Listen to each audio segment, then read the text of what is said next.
Merry Crisis! This is Rachel. This is Shirley, and welcome back to Podcasa Bonita, which is essentially turned into an annual event. But look at this for dedication. We are currently recording this on Christmas Eve because that is the only time both of us were off, except for Christmas. Yeah. You're welcome. Podcast Bonita is back just in time for Christmas. You're welcome. This is our gift to you. And we're gonna be reviewing the two movies in quotes that they released post-COVID specials. Exactly, that released exclusively on Paramount Plus. Or if you're like Rachel and I, you found like a 1, 2, 3 movies link and watched it that way because we're also broke. Yeah, I got Hulu because South Park was on Hulu, and then they switched to HBO Max, so I got that. And now I'm not fucking moving a third time, so no. And meanwhile, I just freeload on other people's sites. I do own my own Disney Plus, though. That is my shell out to the streaming industry. All right, so do you want to just jump right in? I suppose we shall. You by now, if you've ever listened to this show, you know that we are not ones for any particular structure. So I guess we could start like at the first post-COVID special. I think it's just called Post-COVID Part 1. Yeah, I think so too. And it aired on November 25th, 2021. Was it really that long ago? Yep. It did not feel... Well, then again, if you think about it, when we're recording Christmas Eve, that means Post-COVID Part 2 came out 2 weeks, about like almost 2 weeks beforehand. So, awesome. Time is an illusion. Cool. So, Rachel, tell us about your general thoughts on Post-COVID Part 1. Well, I kind of had a bunch of notes. Like, you know me, I do notes, but I kind of just did them as the episode went on. So, do you want to talk a little, take us through the episode and what happened, or do you want me to try that? You, of all people, know that I am nowhere near as organized as you are, so I will let you take the lead, and I will just randomly interrupt you during many sessions, during many segments of your notes. Okay, so my first observation was that Stan's whiskey consultant gig makes him sound a lot like Randy, which is, of course, my worst nightmare. And that, I think, was kind of the point, because this is, like, the bad timeline, right? Exactly. This really is the bad ending, and thank goodness it made us realize that, and there was, like, a resolution in Part 2, because as I was watching this first episode, and I look back at our headcanons for, like, South Park in the future, we are so fucking backwards, because we always thought that Stan would be the one to stay in South Park, and Kyle would leave immediately, and they have that role fully reversed in this special. I know, and not to, like, combat Matt and Trey, but I still think that we're right. Like, I don't think Kyle would stay. Oh, yeah, we're absolutely right. I actually noticed, I noticed a couple of continuity errors in the second part that we will get to later, but it's like incredibly minor. But no, I absolutely believe that we're right. But that's okay, because this makes sense. This is the incorrect timeline. But no, as definitely going back on the Randy situation, that is essentially Stan becoming his dad is why this is a negative timeline. I also love that this is kind of an It parody where the kids haven't talked to each other in a long time, and then as adults, they all have to come back into town, which I loved because It is like my favorite book ever. So I really liked the homage to it. Yeah, or if it's not even, it may not even be a direct homage because a bunch of childhood friends coming back together is a pretty simplistic trope, but that's okay. You're fully allowed to roast you for being It obsessed. No, it's okay. Speaking of some of the adults and how they turned out, I thought it was funny that Jimmy grew up to be like an unfunny Jimmy Fallon, which is just Jimmy Fallon. So I think it fits. Fallon. Yeah. And speaking of, my absolute favorite design is Kenny's. I think he's so, I never would have expected it, but I loved it so much because he looks so happy and chill. He looks like Santa Claus on summer vacation. That's what he looks like to me. And I love that, like, the beard and the hat and the sunglasses, like, they keep us going with the gag of us never, like, seeing Kenny's face. But it also, like, kind of adds to, like, his look of being an eccentric scientist. So I loved it. I loved his whole design. I thought it fit with his personality and his job, and I thought they did a great job. Oh, yeah, I agree 100%. I actually was really a big fan of all the adult designs. Because each of them, like, before they even announced which character was which, and I mean, of course, some are far more obvious just due to color schemes, but before they even announced who is who, you know, I could pick up, even in, like, settings like the nursing home or just background characters, I could tell exactly who was who in the show. So I loved the adult designs, which I kind of think I want to go into really quick. Anybody who's, like, a fan and knows Matt and Trey knows basically that Stan just became a physical embodiment of Trey, and Kyle is basically a DILF, so Matt Stone. Yeah, and I actually, like, I know some people, I guess, were bummed about, like, Stan's character design in general, but I thought, I mean, that's always kind of how I expected him to look. I guess maybe in the good ending, he looks a little bit fitter and happier, but, like, I never expected anything else. I always assumed that they would just be Matt and Trey in cartoon form. Exactly. And I don't even know if they intentionally wanted Kyle to be, like, a total dad I'd like to fuck. But, I mean, that's exactly what happened, because he aged the best out of anybody. Well, no. I mean, he aged pretty good, but what about Token? Token was pretty fuckable, too. So true. That is so true. And I love that they kept Token's voice actor.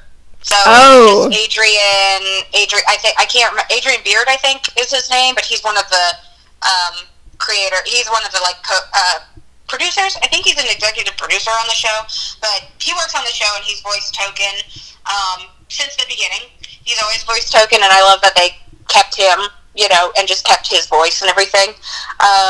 Super fitting, the designs. And I also agree with Kenny. I love his design, even though it's almost like the antithesis of what the fandom likes to make older Kenny, because the fandom, I've noticed, loves to make older Kenny like the super man slut, like super attractive, edgy punk boy that always, like, has a cigarette or is always kind of doing drugs. Not saying that he's not doing drugs, like, in this form, because he just looks way cooler and kind of Jimmy Buffett. He's a little bit of a James Buffett style, which, even though is, like, kind of the opposite of what the fandom, at least, like, the Tumblr fandom has made of Kenny, I think it works so perfectly. Yeah, I totally agree.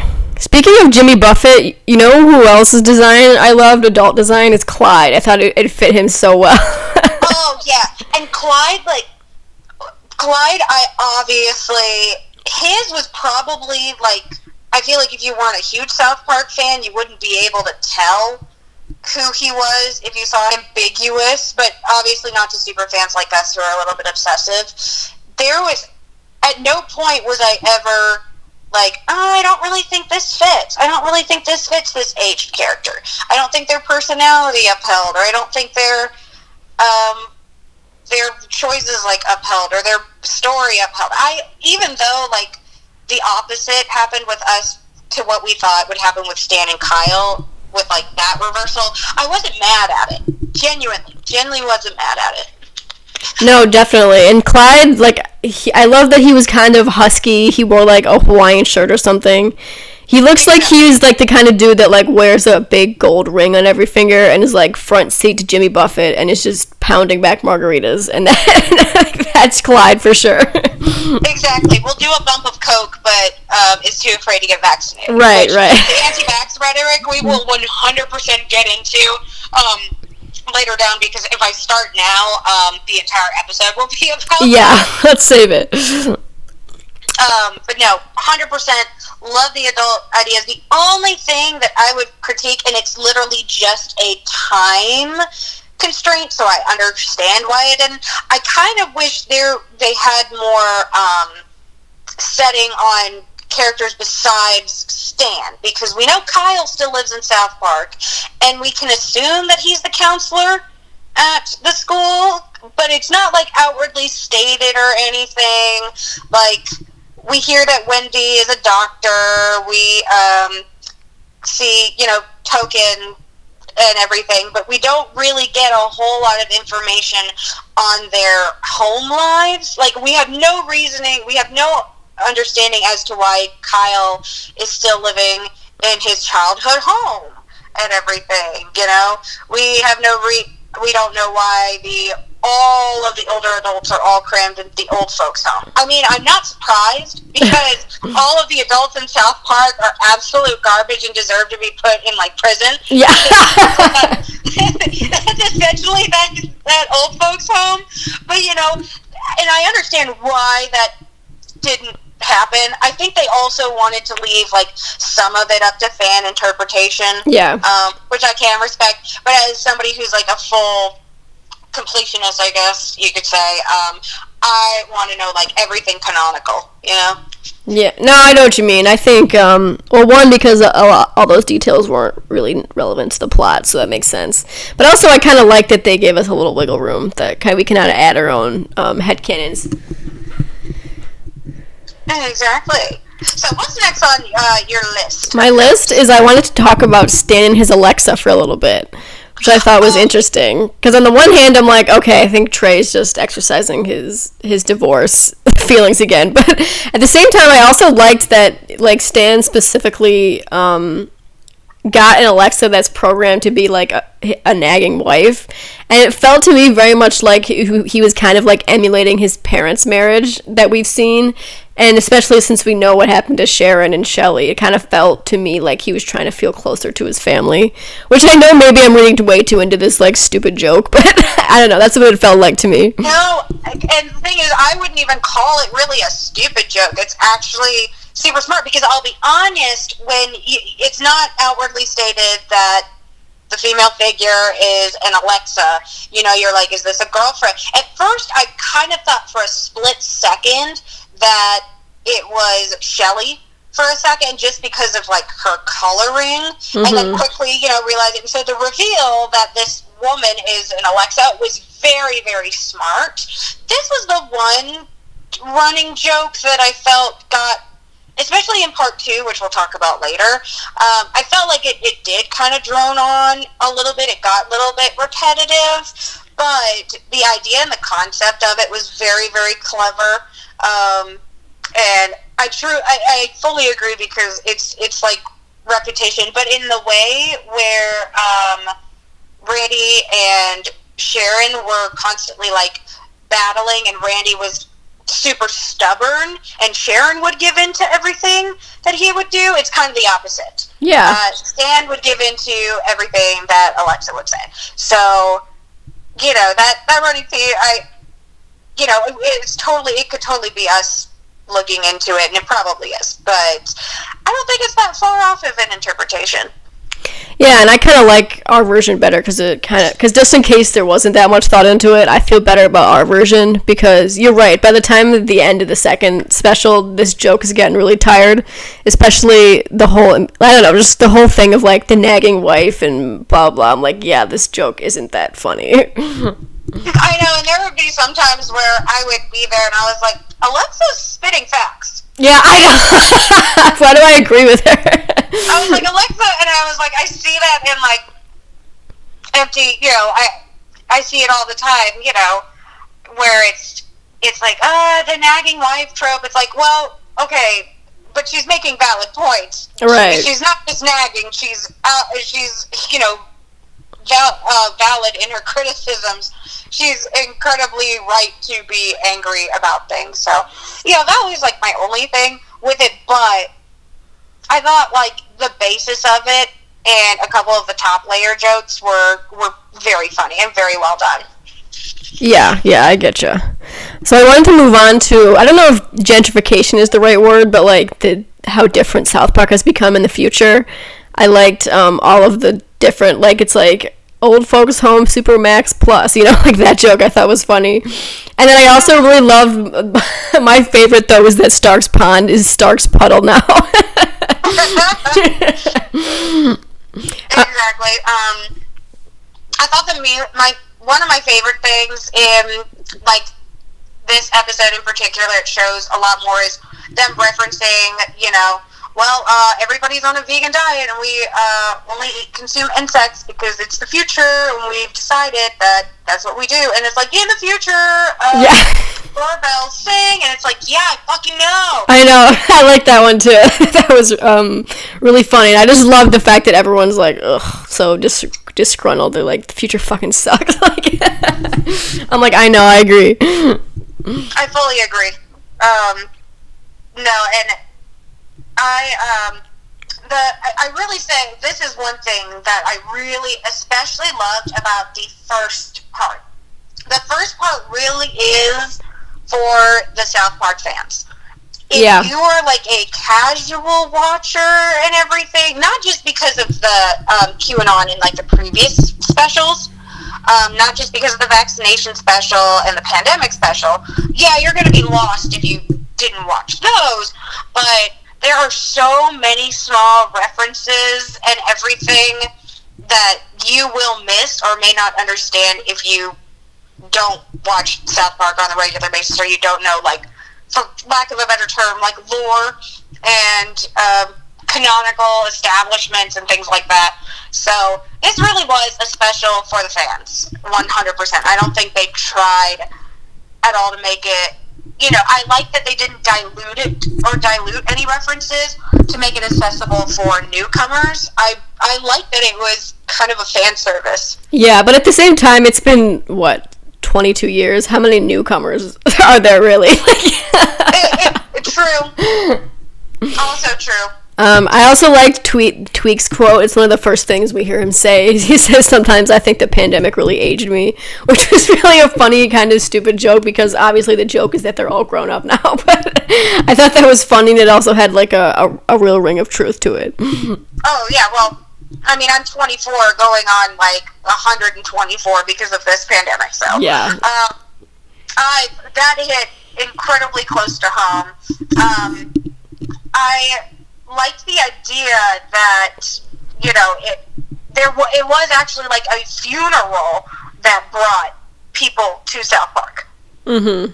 It was kind of like Kenny's, which is just so funny, because it really plays on, like, are we even surprised that Kenny would die? But the fact that they are like, oh, it's this huge deal. Mm-hmm. It's this huge deal, Kenny's dead. Like, they could have done like a ton of other things to bring these characters back together, but the fact that it's like Kenny's death, it makes so much sense while still tying back to his overall character is fantastic. It's not really like Kenny erasure like we're used to. I know, and it's almost kind of sweet. It's like, look at how many people loved Kenny. Mm-hmm. Exactly. All right, now I almost dread to talk about this, but should we get into Cartman? Okay, yeah. So I think, and you know what, is I noticed this in comments of like Instagram clips and YouTube video essays and things about the post-COVID special, is I really do think that, especially with like part 2, I'm trying to ignore part 2 at the moment and trying to look back at my thoughts before I had seen part 2, because I remember reading comments before part 2 had come out, and nobody was buying the Cartman being a pure Jewish person. All of us, every person in the comments, myself included, were like, they're just fucking with us. He is fucking with us. There is some sort of diabolical, twisted plan, which, again, we'll talk about later as part 2 comes, but it was to the point where I was thinking so meta about the situation that I was like, what if Matt and Trey know that everybody doesn't believe Cartman, so their actual twist is that he actually is good. Right. He actually did change. And that's how fucking meta it was, where Cartman is so polarizing yet completely unpredictable. Cartman is so unpredictable, and that, you know, in any other character it would be seen as inconsistent, but for Cartman it works perfectly. Like, in the first part, nobody's really buying that he's good. We're all kind of on Kyle's side, where it's like, he's fucking with us. He's fucking with the audience right now. Yeah, totally. I mean, when I watched the first part, I didn't believe him for a second. And I was perusing through the socials, and I saw a fan theory that I really liked, because this also obviously introduced Stan's Alexa, which appears like a person. So someone was like, what if, like, Cartman's entire family, in air quotes, is just really advanced Alexas that he's programmed to fuck with Kyle or whatever. And I loved that, because I'm like, I never ever bought it for a second. I was like, fuck off, this is Cartman. Like, Cartman, yeah, like when Cartman said, he's like, Kyle, do you really think I would, like, spend 40 years of my life just to fuck with you? And Kyle's like, yeah. Absolutely. You, like, murdered a kid's parents and fed it to him. I know. Like, that is the least, like, kind of thing. And again, we're still focusing on part 1, and part 2 does, like, explain more of my thoughts in general. But it was to the point where I was like, okay, what if their twist is having him actually, like, change for some reason, or he's a completely different person? It's not actually Cartman. Or he's, like, paid all these people to be in on the joke. That was my thing. I was like, he's paid all these people. Or, like, Yentl, and his children are freaking Menorah. I know. His daughter's name Menorah. I was like, that is pure fuckery. I'm sorry. That is straight up fuckery. Like, I feel like this is made up. But yeah, I did see another person suggest that, like, maybe the marriage is real, but, like, Yentl, we could find out, is, like, just as evil, as fucked up as Cartman is, and they're, like, in on it together or something. I'm like, I would have liked that too. That would have been interesting. Exactly. And so that would have been super cool too. But, you know, we just really got to see. It was so fun, just kind of, not only was Kyle being fucked with, the audience was too. Yes, so, absolutely. That was just really cool.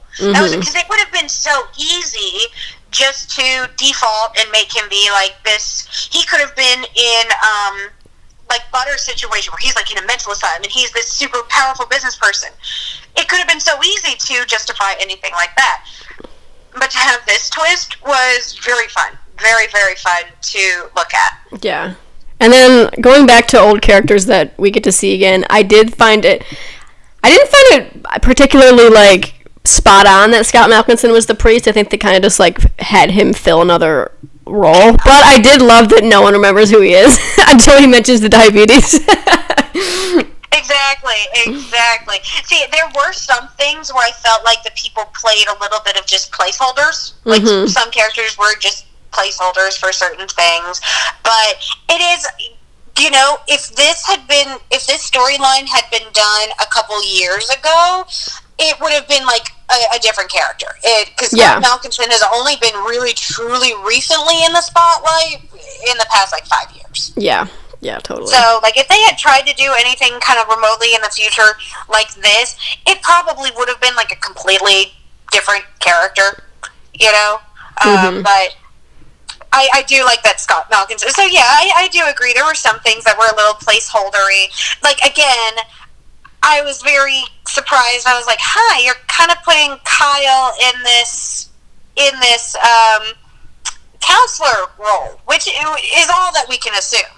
You know, and sorry to jump ahead to just, like, one little section in part 2, but, you know, actually, you know what, I'll get to that part later. I'll talk about it. But it's basically, like, Kyle's dynamic of him being alone is a really big, like, soft spot for him. It's a very tender area. He does not like the fact that he is alone, and we pick up more and more through that with each, like, with both episodes. Like, the further we learn about him, the more we find out, like, he truly is bothered that he's alone and has nobody. Yeah, and I mean, speaking a little bit about that, like, I do feel like some roles, like Scott Malkinson being the new priest and Kyle being the new Mr. Mackey, they were a little bit more about, like, filling these new roles rather than this being perfect for this character. But again, we can get into that later. To go into Kenny's funeral. Okay. I'll give you my theory as to why Kyle is placed in a counselor spot later on down the line. Okay. Just to keep the suspense going, keeping our listeners listening. Right. So I wanted to talk about Kenny's funeral a little bit. I liked that we learned that he died of the COVID Delta Plus rewards program variant. That was very funny. And then another thing I loved was during the eulogy when Stan got all pissed and started like interrupting it and making everything about him. I was like, this is very like main character energy right now. Like, not everything's about you, Stan. Like, shut up. That is fully Stan. And, you know, a lot of people would turn and think, like, oh, that's just how much Stan has changed. Like, no, Stan's kind of always been like that. And Stan has always thought of himself. Like, you look at episodes like Scars for Applause or the Want to Make Bullying Kill Itself storyline. Like, Stan has always wanted to be the poster child and the main character. That's just... Right. That's just him. And I always like that about Stan because it's a little bit meta where the main character of the show knows that he's the main character. Exactly. Well, I think he's even more blatant with the fact that Stan's almost no longer the main character anymore. It's Randy. Right. But I guess if we're going to talk about them, can we talk about how fucked up Shelley and Sharon's backstory is? Yeah. As sad as that did make me, I'll be honest, I was kind of there for it.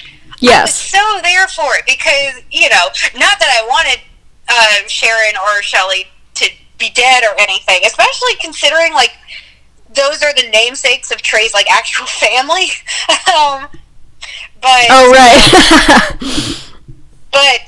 No, that's, you know, it was definitely kind of important. Like, it did explain even further. It justified, like, even further the distance that's set up between Randy and Stan. There's always been, like, a huge distance, but this is now, like, a malice towards one another for a very justifiable reason.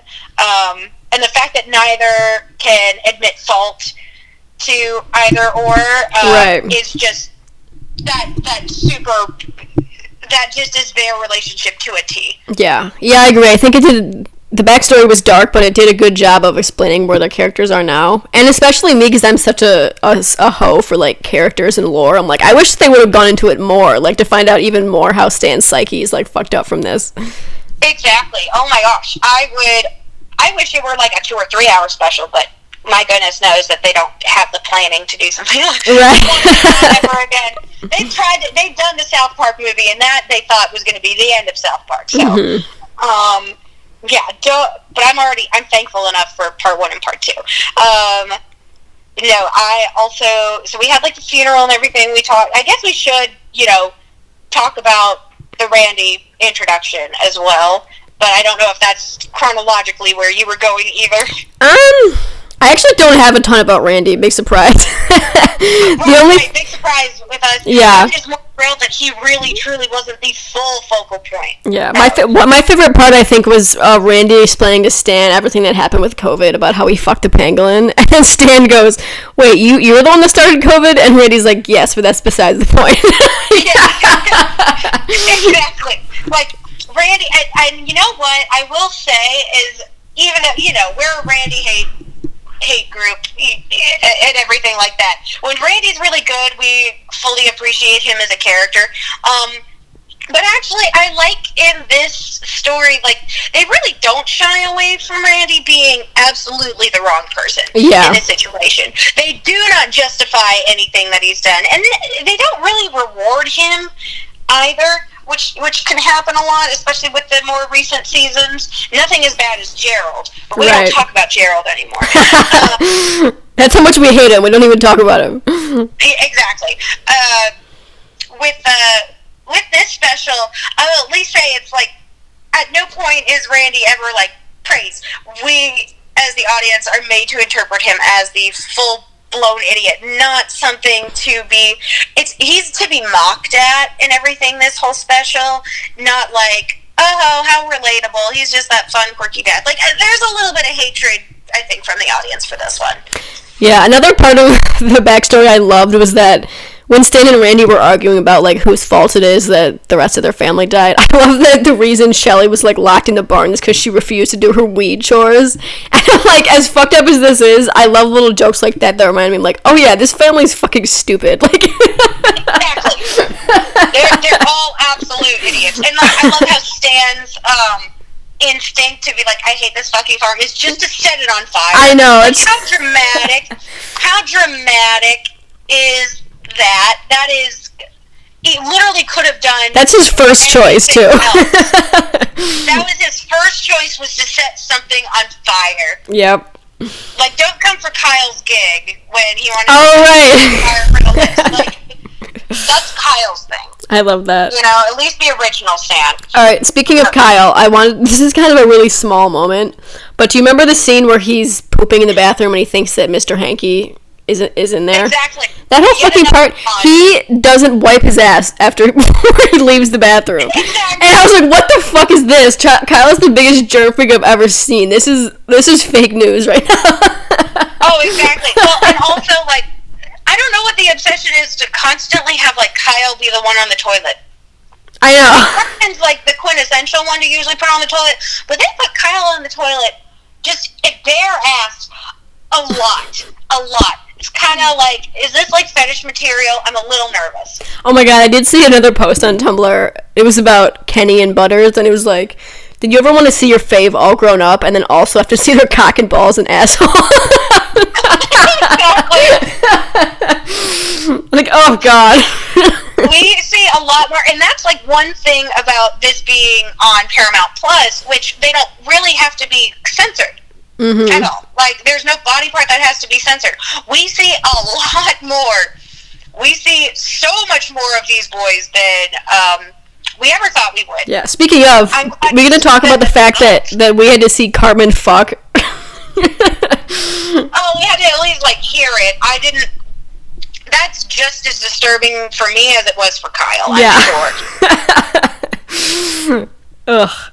And speaking of that whole scene or storyline, I loved when Kyle got mad and, like, was, like, accusing them of fucking with him. And I love that he gets so pissed that he brought up the AIDS thing when that Cartman gave him AIDS. And then somehow Cartman is mad at him for bringing it up. Exactly. Like, that's one thing, too, is, you know, again, another theory as to why, like, Kyle puts up with so much of it and why he became a counselor is that he genuinely cares about kids. Mm-hmm. Thing is, like, if Cartman did not have the kids with him, it didn't matter if Yentl was with him or not. Yeah. Kyle would have kicked his ass to the curb. It was literally the kids that he cared about.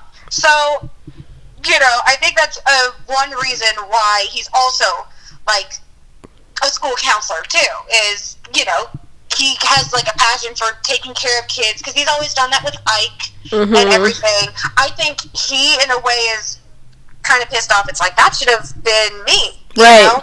Yep. There's, like, a resentment there, where it's like, you are living the life that I was supposed to have. Yeah, that's so true also, and I love that, especially because we find out later at the end of the second part, but it also, like, 'cause it's just, like, such a simple on-the-surface joke of, like, Cartman being Jewish and using it to piss off Kyle, but it's also, like you said, like, this is the life that Kyle wanted, and so it's such, like, a deeply layered anger that Kyle has. And yet all garnished with just, like, a scene about you, like how I fuck you like Abraham fucked over his son, I guess. I don't know. Yeah. I didn't read the book. Yeah, no, same, but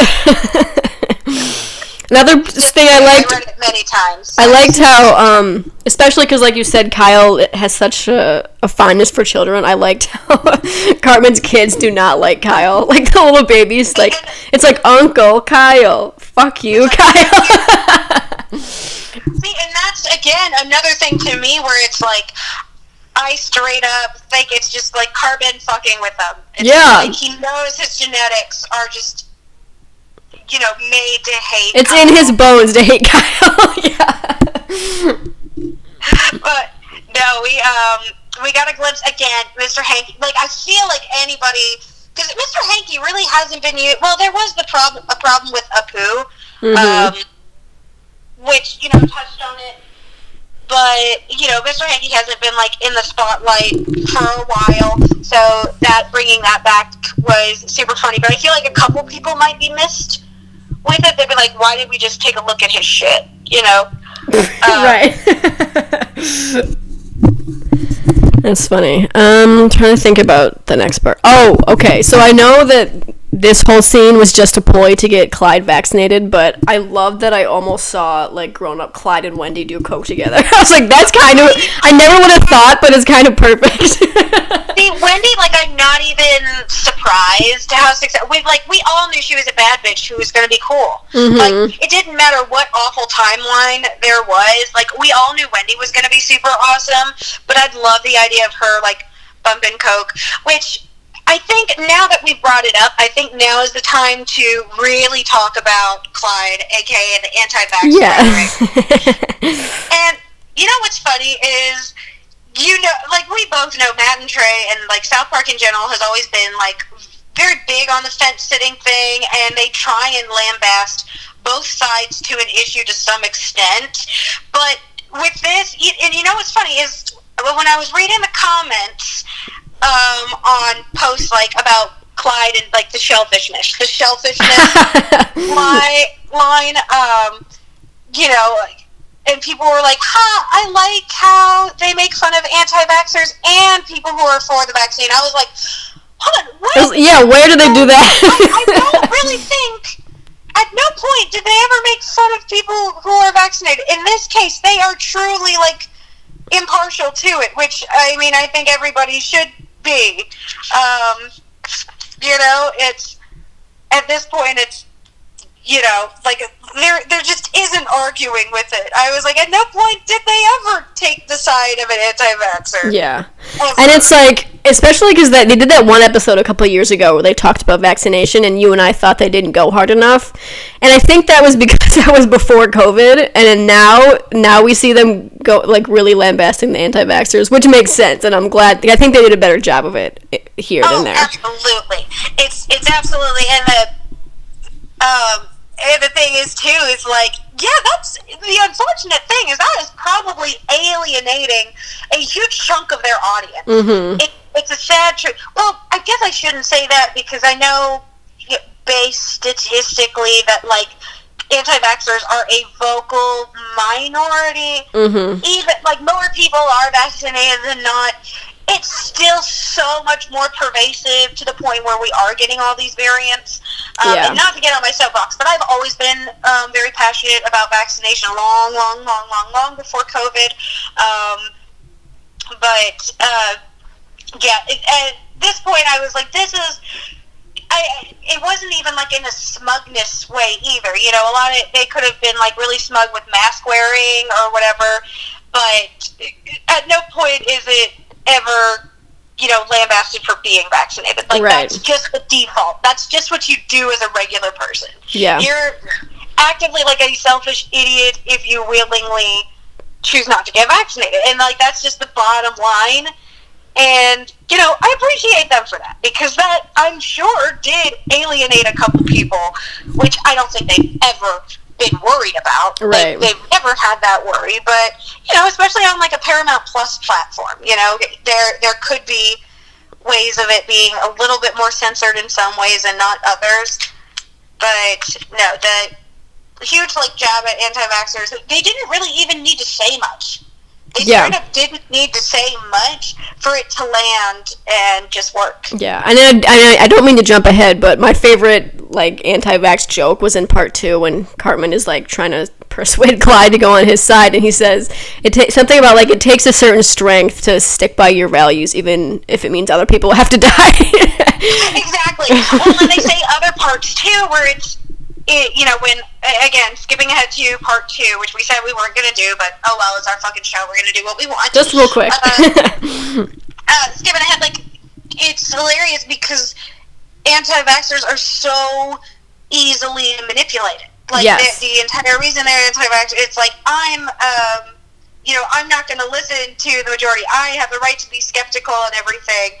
And, like, when Cartman's trying to get Clyde on his side and everything, it's, you know, it's like, he's using these like manipulative tactics. He's like, you're a free thinker.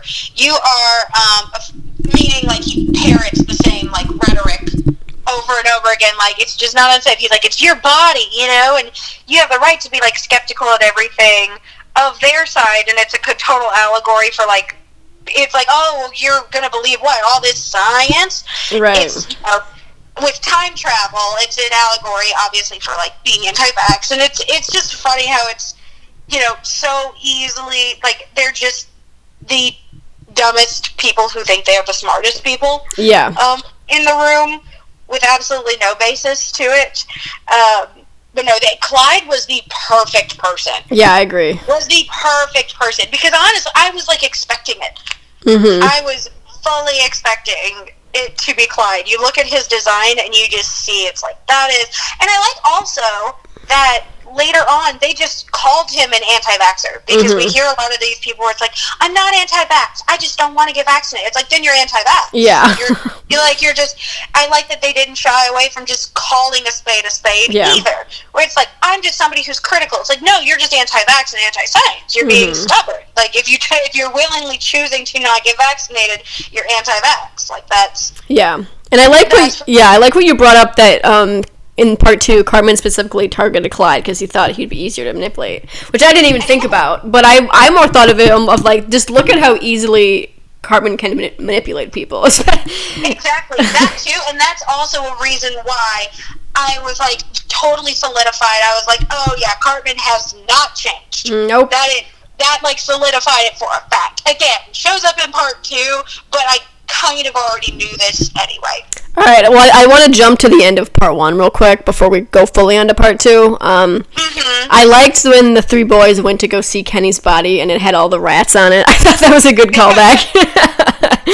And I saw someone else say, because you know the whole thing where Cartman's like, I'm not sticking my hand up there, I'm married or something. Like, someone on Tumblr was like, Cartman said that he was too hetero to stick his hand up Kenny's ass, and Stan was like, I'm not. I'll do it. It was hilarious. This is coming from like the same dude. He's like, I'm married, but it's like as a child, you put Butter's dick in your own mouth. I know. So. Well, he wasn't married then, so. I don't think like no homo has ever been an issue for him. I know. So, yeah, it was a very good special. There really wasn't too much that I had to complain about at all. Like, the least interesting thing for me was the least interesting thing to me was like the idea that like Tegrity Farms and everything could be involved somehow. But I do think it led up, like the cliffhanger with it did lead up to something interesting. Yes. I liked, real quick, I'm trying to think of some other last few things to say. I like that, because you can see from some shots in Kenny's lab that he still has, like, pictures of, like, naked chicks on cars and stuff. And I was like, that's kind of a nice touch again, because that's what he had in his room as a kid. I also, of course, I love the reveal that he blames Cartman, Kyle, and Stan for COVID, and he wrote "fuck these hoes" on the picture. I thought that was very Kenny. Last thought, I love, because you know how Cartman leaves at the end of the special because he's afraid Kyle wants to go back in time, so he tries to leave. I'm like, he really just said, screw you guys, I'm going home. And I tried to leave with his family. Absolutely, exactly. And there wasn't really much I was critical over for this episode. I remember finishing it, and even though it was at a cliffhanger and I was excited to get to the next part, I was like, I feel satisfied from that. I know it's like, it's the bad, tragic ending or whatever, but like, I feel like everybody was so well in character. Even if it was something that I didn't expect, it was so well done in character. There were a couple things that I felt like were glossed over a little bit, like everybody's backstory, but I know that's kind of like a time constraint and everything. Mm-hmm. Oh, okay. And, I mean, this kind of leads into the next part, but can we talk about Victor Chaos? Oh, yes, Victor Chaos. That's another thing, too, is, like, that whole lead-up, the Victor Chaos, I kind of had the idea, I didn't know it was, like, chaos. I didn't think about it until it was actually spelled out, which was supposed to be the reveal. I was like, Butters hasn't shown up yet, but Scott Malkinson has. There's something that we're missing. Right. But one other thing that I did like too was that the special didn't just focus on the main four. Mm-hmm. Well, because one of them's dead. But I love we actually got to see Wendy, Token, Tweak and Craig, and Clyde, like, all working together as their own unit. Yeah. You know, they weren't just tied to Stan and Kyle. Stan and Kyle were kind of doing their own thing for a while. Mm-hmm. And then all of them grouped up together. So that was really, really fun to look at. That was super fun. Everybody kind of got their own characteristic and job to do in the special, and it wasn't just relying on the same 4 characters over and over again. Right. So, major props there. I left that as a satisfied South Park fan. Like, yeah. I really thought, I was like, this was made for me. This was made for me and no one else. Me specifically. I was a little gatekeeping with this special. All right. Speaking of, do you want to go on to part 2? I think we kind of already have, because we keep going back and forth. Well, officially. Okay, so it aired December 16th, 2021, which was like last week or something. And immediately we pick up with, you know, Cartman talking about, like, creating, like, the Force Against Time Travel, so FAT. Oh, right. Foundation Against Time Travel. Well, technically it starts with a flashback, do you remember? Oh, that's true. It does start with a flashback. I was just kind of tying one into the other, but go right for it. Yeah, so basically the Cartman and Kenny have this idea to blackmail some girl. I love that they, like, we have a picture of her farting, and it's just a picture of her, like, standing there. Exactly, where it's, like, it's a picture. And I love it. That's true. Like, so, you know, that is true South Park boys, where it's like Kyle's the last one to kind of get it, and you think he's going to be the voice of reason, and then all of a sudden it's just like just the one picture. Yeah. Where it's, you know, it's just so tongue-in-cheek, where it's like, oh, it's a picture of her, it's not a video. Right. Where, like, I was totally thinking, I was like, oh, so Kyle's going to be the one to, you know, be the voice of reason, but I absolutely love the fact that all of them were in on it, because that was just truly, like, their childhood innocence, and then talking about the virus, because, you know, that made me realize watching that, we started, like, the pandemic special, we started with them already being in the world of COVID.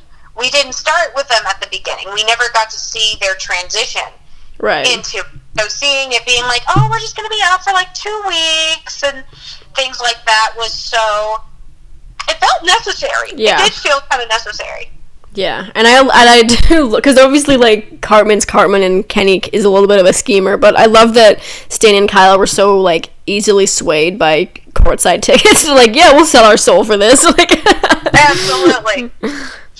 Oh, and can we talk about the new variant, Kenny McCormicon, or whatever it's called? Exactly, because when the first episode aired, Omicron hadn't really been, well, I don't know if it was, like, fully announced, but it wasn't very, like, public, you know? It was really when the Delta variant was the primary strain. Some people, I think including myself, I don't think it was until December that I had really heard Omicron. But, you know, I like the idea.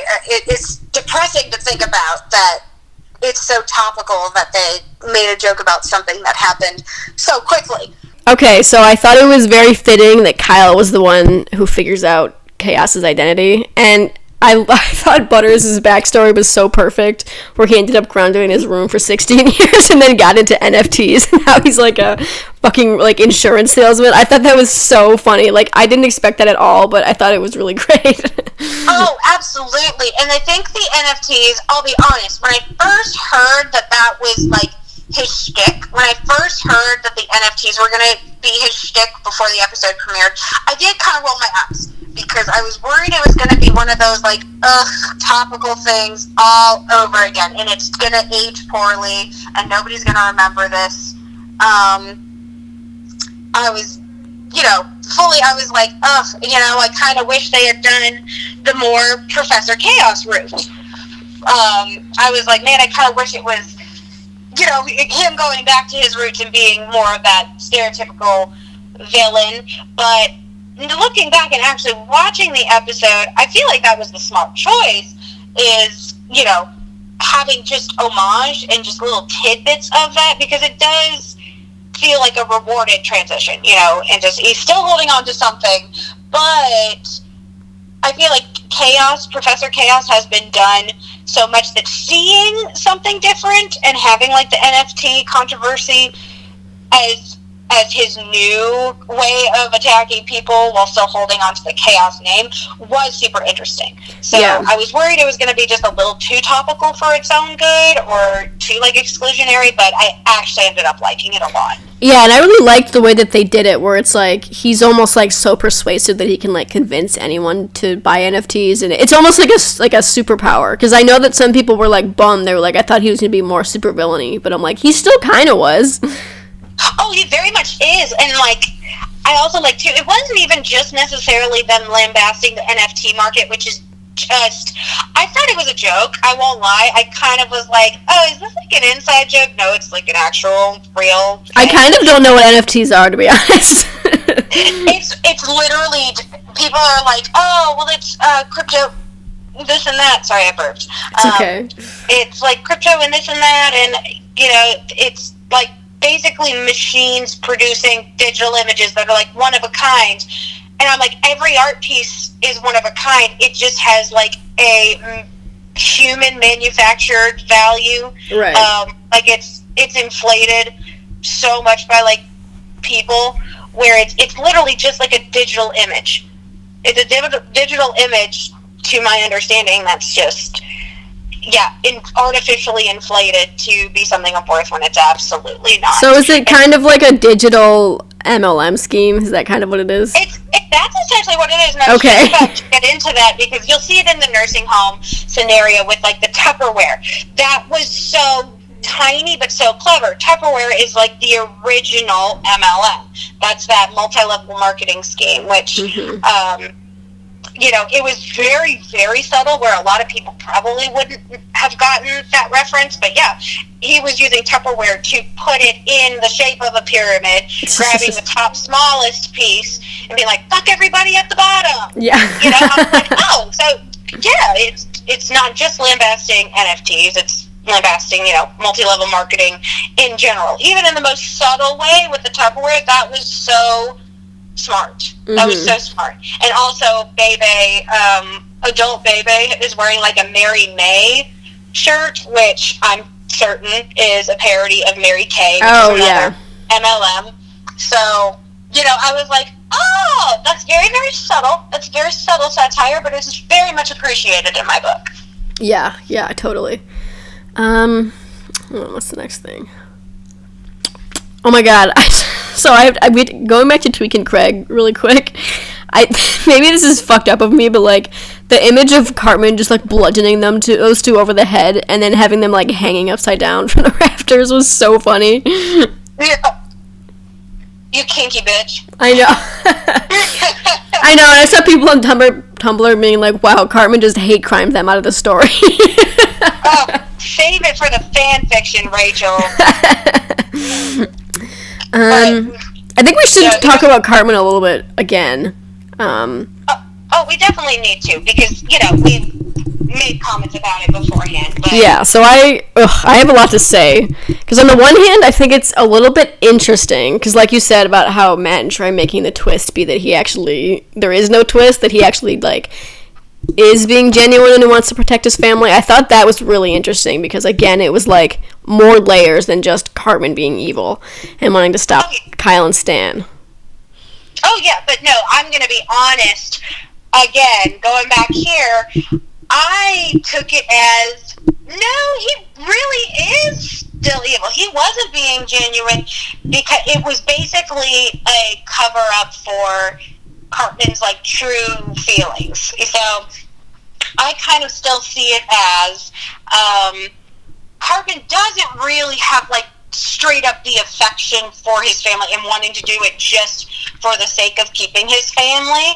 And this may be, like, total tinfoil hat moment, but, like, later in the special when he's trying to, when the boys are trying to stop Cartman from sending Clyde back in the past, Cartman makes a comment to Kyle, like, and you're just jealous because, like, I have a family and you have none, and that's what sets Kyle off.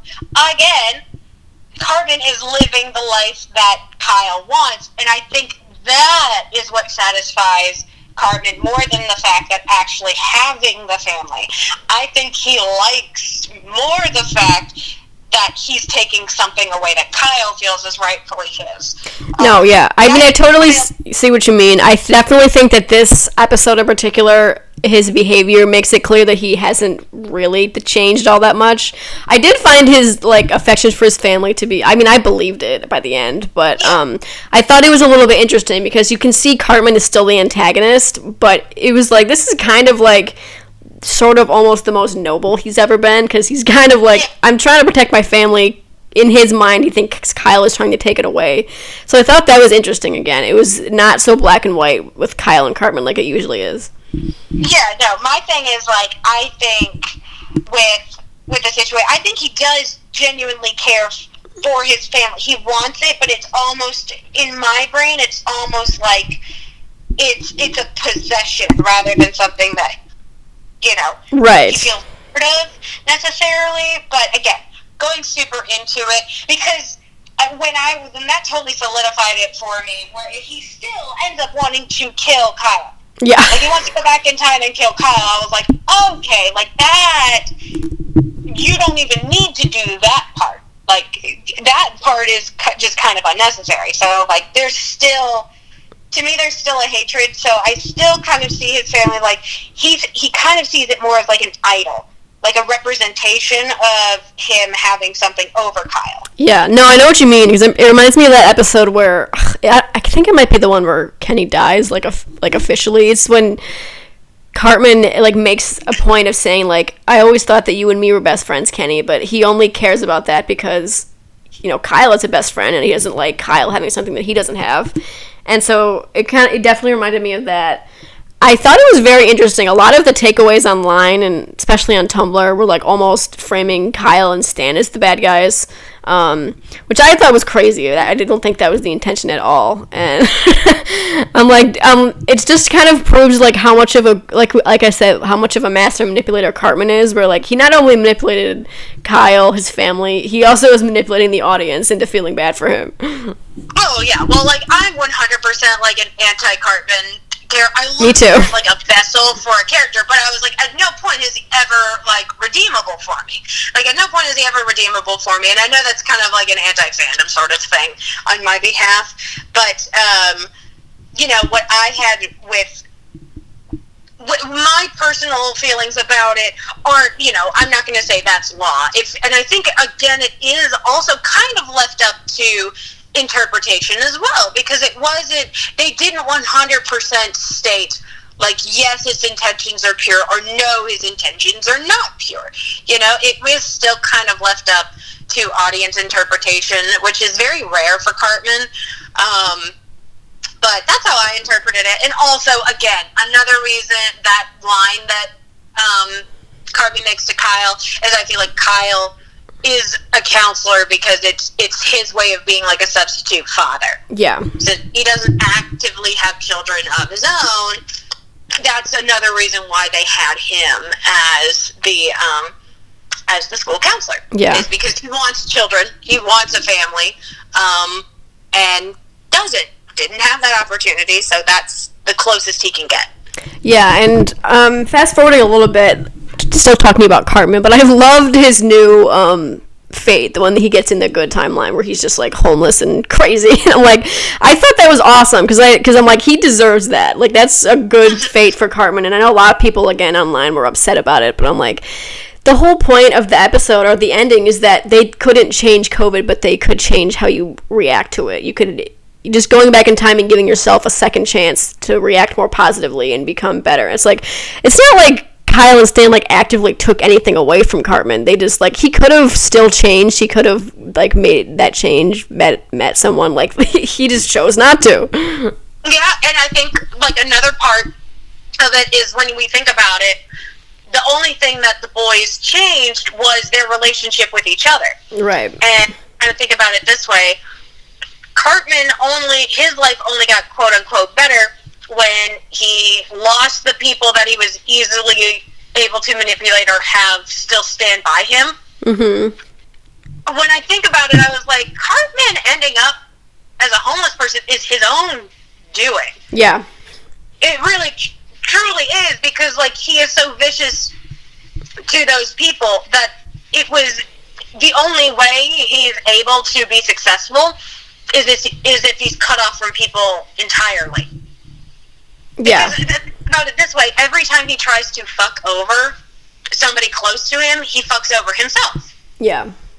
And so, you know, he was only successful, quote unquote, when, you know, he didn't have the other boys to kind of fuck with. So it really is Cartman's own doing, him being, you know, homeless. But I was like, that's kind of what he deserves. I think it was a very bittersweet thing with their lives kind of turned around, but it's what I'd expect. It's kind of, it also shows the audience, like, being this negative, awful person really shouldn't be rewarding. Doesn't mean that it isn't. You know, realistically speaking, being that awful racist person can really get you anywhere. It can get you to be the president, you know? Right. It can get you to be in the Senate. But to me, it's like the idealistic, you know, response. Yeah. That's what you want to happen. You want these master manipulators and these horrible people to falter and to fail. Yeah, and I agree. And again, people online were kind of complaining because they thought Cartman deserved better, which I don't. But and they were saying like, how can you like be like, yeah, Cartman's done bad things, but like, so have the other boys. Like Kyle blew up Canada or blah blah. I'm like, okay, well, one, it's either like when they do bad things, it's either like a mistake or them they're reacting to the crazy episode, or they had good intentions, versus Cartman, who's just like an evil fucker. Like, you really tell me you can't tell the difference between that? Like, fuck off. Exactly. And Matt and Trey know that too. Right. You know, the creators and the writers of South Park. They've always understood Cartman's like function in the show, as much as they think he's funny and all that. They've never had any. Yeah. Never really put him in the right. Mm-hmm. They never do. Even if he like comes out on top, we as the audience are supposed to know, like, okay, yeah, he was successful in his own attempt, but you're not supposed to strive for that. Yeah. All right, so I guess I want to dial back a little bit, talk about some more things. Yeah. Trying to think about a few more things that I like that I thought were cute. I loved Ike's grown-up design. I like that he had like the Canadian accent with his mustache and his sweater. Absolutely. I like for like the general story again. Like the Cartman's, you know, organization of against like time travel again for his own personal gain. Yeah. Like, think about it this way as well. Like, Cartman, they're trying to like stop COVID from ever happening, and yeah, like, think about it that way. You know, Cartman's only trying to stop it because of how it impacts him. Yeah. Not of how it impacted everybody else in his life. Yeah, and that's another crazy thing of people who think that, like, Stan and Kyle are the bad guys. I'm like, they thought that I mean, it doesn't end up working out, but they thought that they were trying to stop a pandemic from happening and saving so many people's lives. Like, it's not all about Cartman. Yeah, exactly. So, again, another part of his selfishness, but also, we have fucking Kevin show up, and it's like, Dr. Oh, yeah. I think I actually may be wrong about the continuity. So in the episode Put It Down, I think it's actually Jason, not Kevin, who's killed. It is Jason. Yeah. I was thinking for a second, I was like, Kevin fucking died in that Put It Down episode where he's hit by a car. But no, it was actually Jason. It was the character Jason who has that awful receding hairline. Yeah, and I liked Kevin's little cameo because it kind of shows again, just like, even if you do change a lot stays the same. Another example of that is that Butters still pees like that. He still takes his. I love how you know exactly what I'm talking about. It's like we see. I knew it was coming too. The second Butter says like, "There's like a racehorse," I knew it was coming. What I did not know was coming was like full frontal dick and nudity. Oh, I know, like that. I'm trying to. Oh, okay. I have a list here. A list of Rabbi Cartman's crimes. You want to hear this? Oh, yes, please. Okay, it's not super long, but okay. Using Butters as a weapon, hanging Tweak and Craig from the rafters, and finally trying to go back in time to kill Kyle. Exactly. 10-year-old Kyle, I might add. Oh my god. Well, and I know we keep talking about like Cartman and the boys and stuff, but we also get a good bit of resolution with the Randy storyline and everything, where I just love the fact that it's like Randy is so hopeful that the weed was like this huge thing, and it turns out it's just for relief. He serves like no other big purpose, and that to me is like a perfect allegory for his presence in the show. Yes, like I like how they were like, yeah, Kenny just like smoking weed, and that was all that there was. Like that's it. There's absolutely no major depth to Randy. He is just the joke. Yep. And I like that's him consistently. Is like he's sometimes used as a vessel to teach a lesson, but he's never really the one learning the lesson. Right. Ever. And that's exactly what the weed is. Like it's just surface level. It is surface level, and Randy thinks it's so much deeper than it is. Like Randy always thinks he's deeper than he really is. Right. And he's not. He's surface level. Yeah. No, totally. Trying to think. Okay, can we talk about adult Cartman and Kyle beating the shit out of each other? Oh yeah, which is kind of crazy. The one thing I will say is like, in no way in the world. I mean, I know they had to do it for plot relevancy, but I was like, in no way, in no world, in no timeline would Cartman ever have the upper hand in a fight. Yeah. Just based on like how badly his ass was beaten by every other character in the show. I know they had to do it, but I was like, that's the most unrealistic thing about this special. I know, and I saw another someone online being like, I love how Cartman was just like beating the hell out of Kyle, and Stan's just like standing there watching. Like he doesn't do anything. Exactly, and I know it had to be done for plot relevance, so I was like, oh, this is where Matt and Trey lost me. Yeah.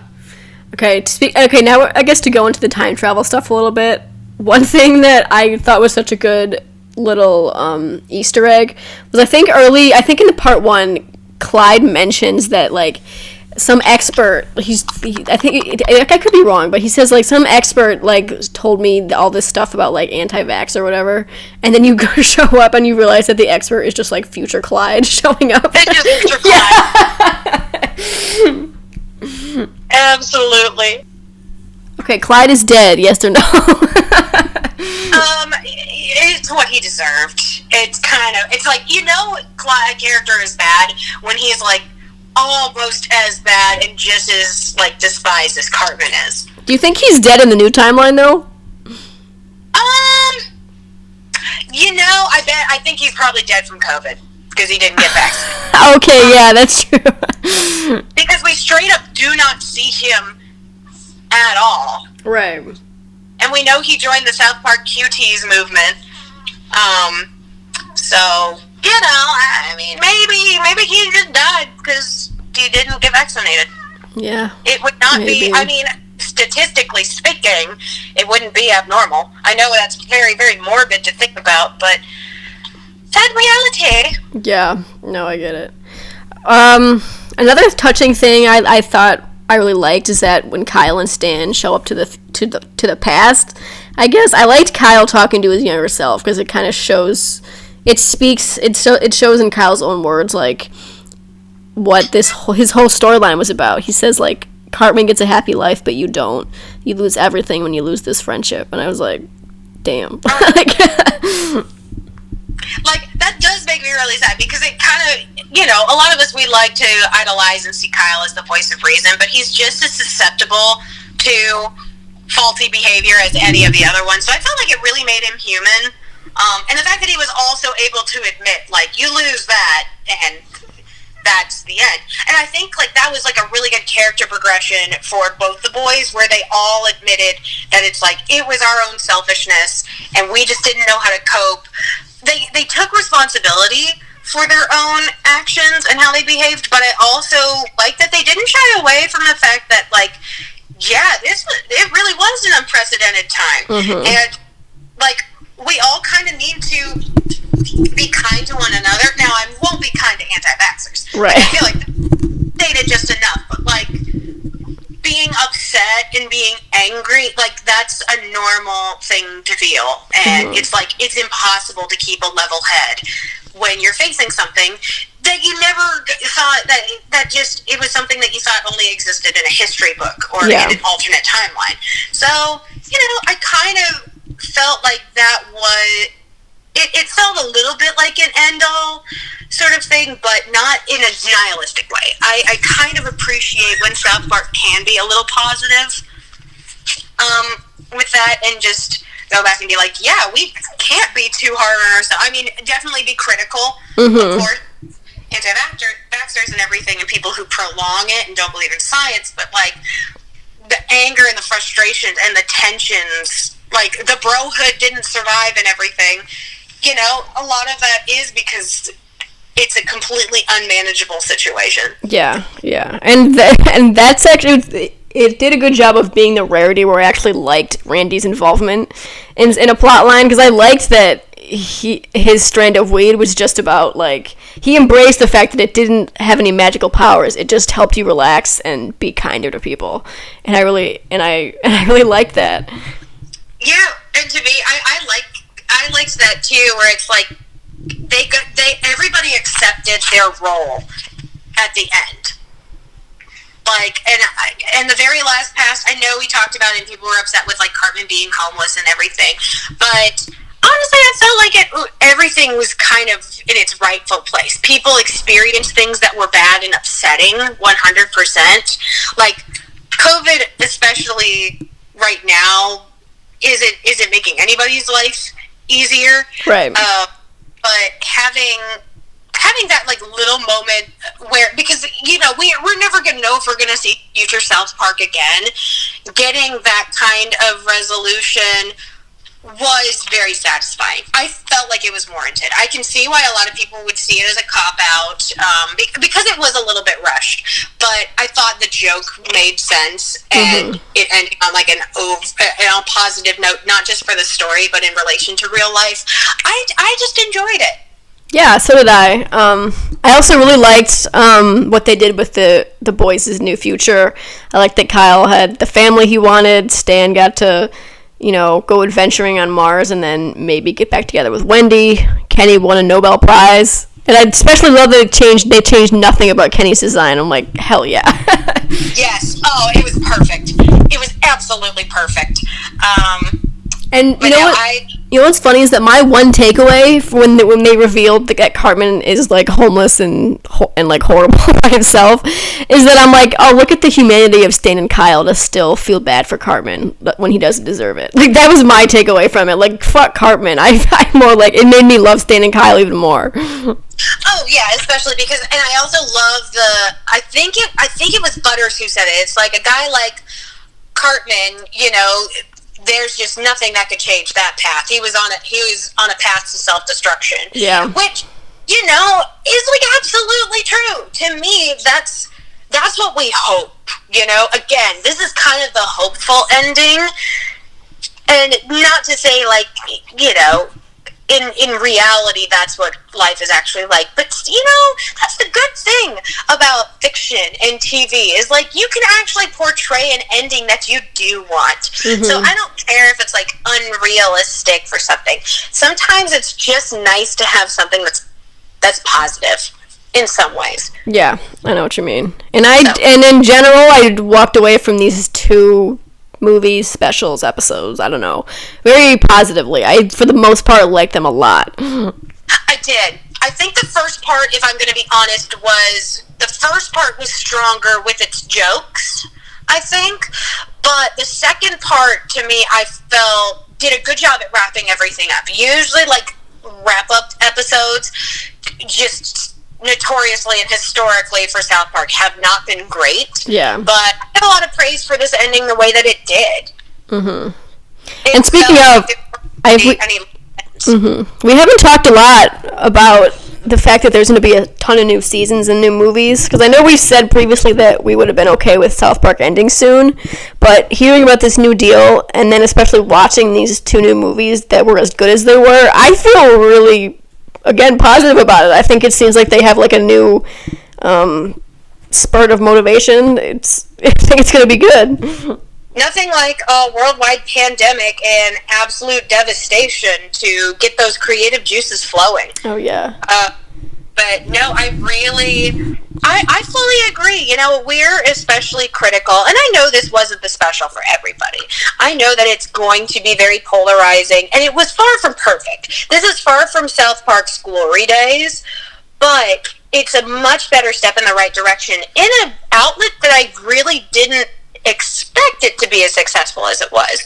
You know, I would have been perfectly fine if they had just still done video games. I freaking love the 2 video games that I've played from them, and I think that's super cool. I would have loved them to go on to different ventures, not just with South Park, but just their ideas as creatives, because they really haven't produced anything new.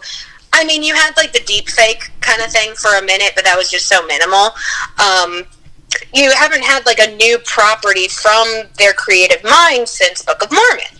So, you know, actually having this, even though it is still South Park related, I do like that it is almost an entirely new venture for them. Yeah, I'm excited. I think it, again, it shows that they're really putting their all into South Park now, and I can't wait. We're going to be doing this podcast forever. Exactly. We're going to be pushing NFTs and everything by the end of it. We'll be in our 50s by the time that these guys are over. But, no, I hope they don't make us eat our words. Because I know. Watch the next thing they put out suck. I know, watch. Because, you know, I actually think that these got better. I think that that pandemic special was outdone by the vaccination special, and I felt like that was even better. So, or this 2-parter was even better than the last 2 episodes. So, you know, I'm optimistic, which is something that we kind of very rarely say about anything anymore. Yeah, but I'm pretty psyched. Hopefully we'll maybe get to see you guys more often than once a year. Yeah, a big reason for that. We were going to have separate episodes, but we combined this into 2. You can just fully blame me because it's holiday season. My job is primarily sales, so all I do is work during the holiday season. So I appreciate you guys being so patient for us to talk about stuff that's irrelevant one time a year. And Shirley, I don't know if you saw, but I recently put out our Stan Marsh character analysis video, because it was pretty much mostly done. I just never uploaded it, and then I finally did. So guys, make sure you check that out, and maybe we'll have more of those coming. Definitely do. I have most of the Kyle script written out, and now with this like new special, I kind of think I want to update some of that script. So yeah, thank you guys again for listening. If you are listening, you know, I don't mind if this is background noise to you getting your cheeks clapped or taking a dump. I truly do not mind. The fact that you guys are clicking on these videos is really awesome. Yeah, thanks again, guys. Bye. We'll hope to see you guys, or not see you, but, you know, talk back and forth to each other for views sometime really soon. All right, bye, everybody. Bye, guys. Merry Christmas. Happy holidays. That's true. Gotta say the happy holidays.